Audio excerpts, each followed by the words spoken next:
lesquels nous devons être humbles. Parce que quand tu te rabaisses, Dieu ne te laisse pas dans cette situation d'abaissement. Mais qu'est-ce qu'il fait? Il te relève. Voilà pourquoi d'autres passages disent que l'humilité précède la gloire. Amen. Qui me suit? Ok. 10e conséquence, c'est dans le psaume 25, verset 9.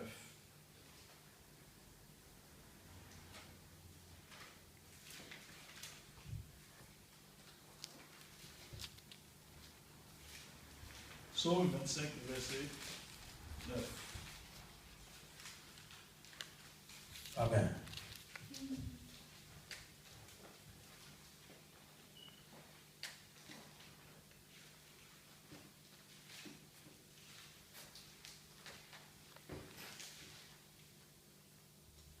Regardez ce que Dieu dit.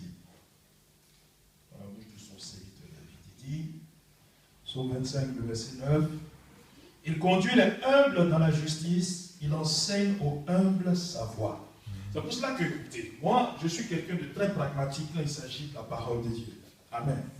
Dieu est venu en chair et il est mort pour toute l'humanité et il a prédestiné tous les hommes à être sauvés au travers de ce sacrifice qu'il a accompli à la croix. Voilà pourquoi il dit, quiconque croit en cet acte qui a été posé à la croix, il soit sauvé. Qu'il ait la vie éternelle et qu'il ne passe point au jugement, mais plutôt qu'il soit délivré, qu'il soit sauvé. Qui me suit? Alors, maintenant, qu'en est-il des personnes qui s'égarent et qui partent à la perdition? C'est simple. David, qui était inspiré par le Saint-Esprit, écrit, Psaume 25, le verset 9, il dit, il conduit les humbles dans la justice, il enseigne aux humbles sa voie. Autrement dit, les orgueilleux, des personnes qui n'écoutent pas la voix du Seigneur, vont à la perdition. Mais les humbles sont conduits par Dieu dans le chemin de la justice et il leur enseigne sa voix, autrement dit, sa parole, de manière à ce qu'ils ne se garent pas. Donc comprenez bien que tous ceux qui se garent, c'est par orgueil. Et l'orgueil veut dire tout simplement qu'ils choisissent leur propre voie. Parce que la foi est un choix. Qui me comprend? Le désir ou bien la volonté d'accepter Jésus comme son sauveur et Seigneur personnel est un choix. Alléluia. Il faut être humble pour reconnaître Jésus comme son sauveur et Seigneur. Beaucoup de personnes, vous entendez, lorsque vous les évangélisez, vous dites que non, moi je suis indépendant. Je suis maître de ma vie. Alléluia. Mais ils oublient une chose, c'est qu'aucun homme n'est indépendant sur cette terre. C'est simple, soit tu dépends du diable, soit tu dépends de Dieu. Mais ceux qui sont humbles pour reconnaître Jésus comme sauveur et Seigneur personnel, alléluia. La Bible dit dans Psaume 25, verset 9, il conduit les humbles dans la justice. Il enseigne aux humbles sa voie, afin qu'ils ne s'égarent pas, afin qu'ils aient la vie éternelle. Qui me comprend? Il est important que nous comprenions cela. Le humble est toujours conduit par Dieu. Le humble est enseigné par Dieu. Contrairement à l'orgueilleux qui s'égare dans ses propres raisonnements. Alléluia. Qui me suit cet après-midi?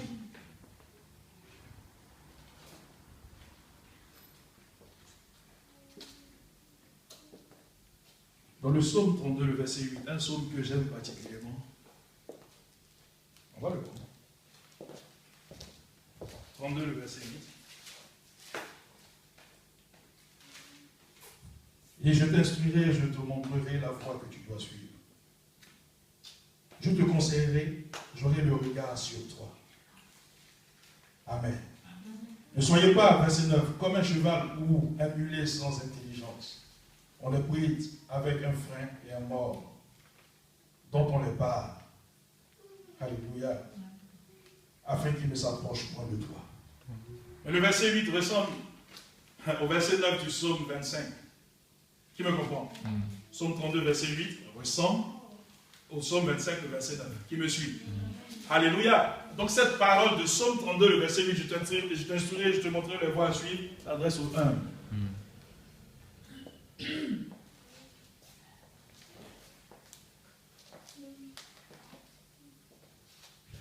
De toute façon, il y a une chose qui est très simple. Celui qui est orgueilleux ne peut pas apprendre de quelqu'un d'autre.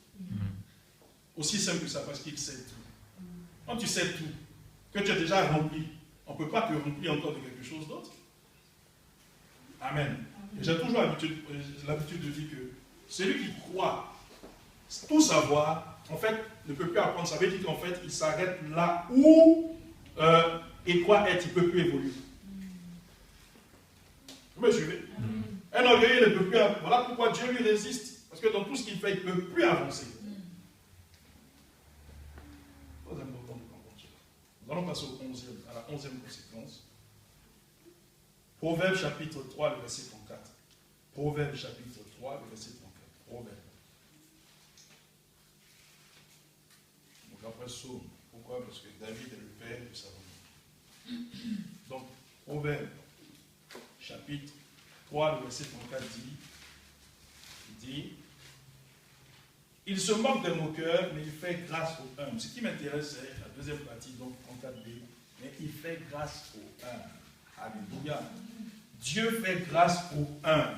L'autre mot synonyme de grâce, c'est miséricorde. Alléluia.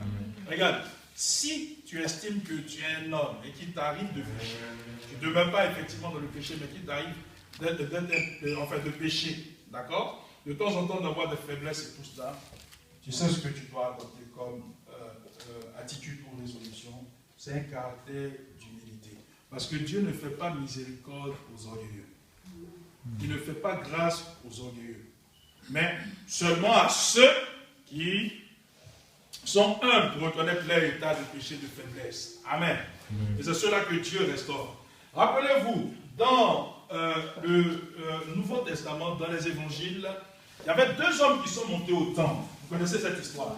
Il y avait un publicain, un homme de mauvaise vie, et puis il y avait aussi un pharisien, donc un docteur de la loi, quelqu'un qui enseignait. Alors ils sont montés au temple pour aller sacrifier, donc adorer.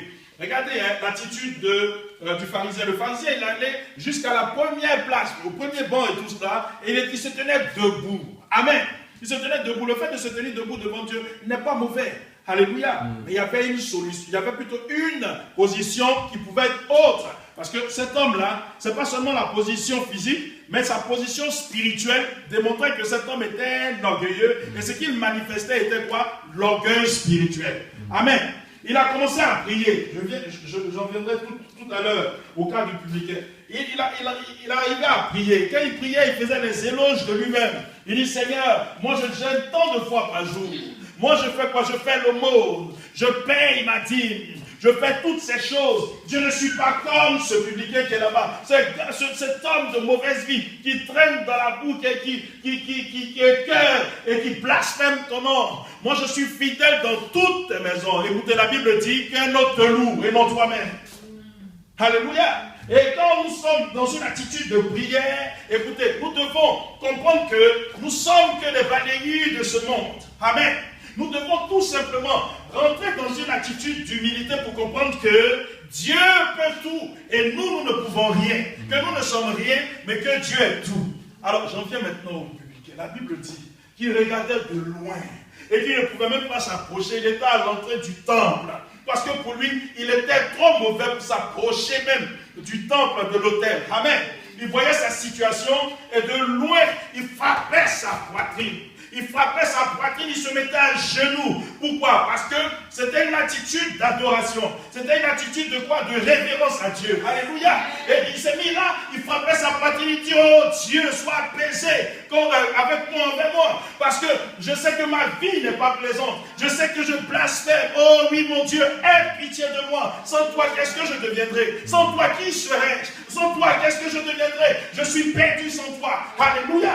Et lorsque le Seigneur devait juger ces deux personnes, parce qu'il y a un jugement par rapport à ton adoration, je vous ai déjà dit ici, je vous l'ai dit, que toutes choses doivent être quoi? Éprouvées. Même notre joie, notre adoration, notre service, toutes choses doivent être éprouvées.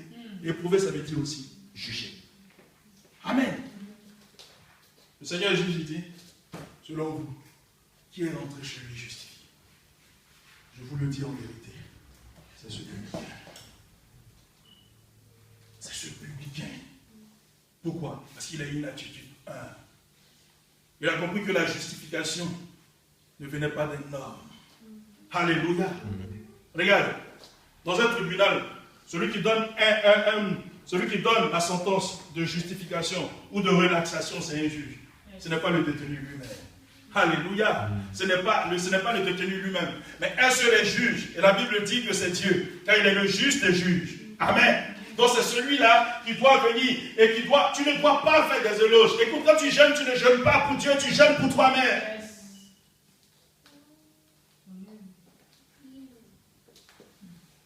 Quand tu payes la dîme, écoute, tu ne fais rien d'extraordinaire, tu ne fais qu'appliquer la parole de Dieu, mais tu l'appliques pour qui? Pour toi-même. Qui me suit? Tu ne peux pas vanter tes mérites. Ah non, moi je fais 21 jours de jeûne. Et quoi d'autre? Et puis quoi? Quand tu fais tes 21 jours de jeûne, là, c'est pour qui? Le jeûne n'a jamais transformé Dieu. Ça te transforme toi-même. Alléluia. Mais cet homme, qui était un rébut de la société, que les hommes, les Israélites avaient rejeté, Dieu dit, c'est celui-là qui est justifié. Autrement dit, c'est celui-là qui a été restauré. Vous comprenez? Dieu fait grâce aux uns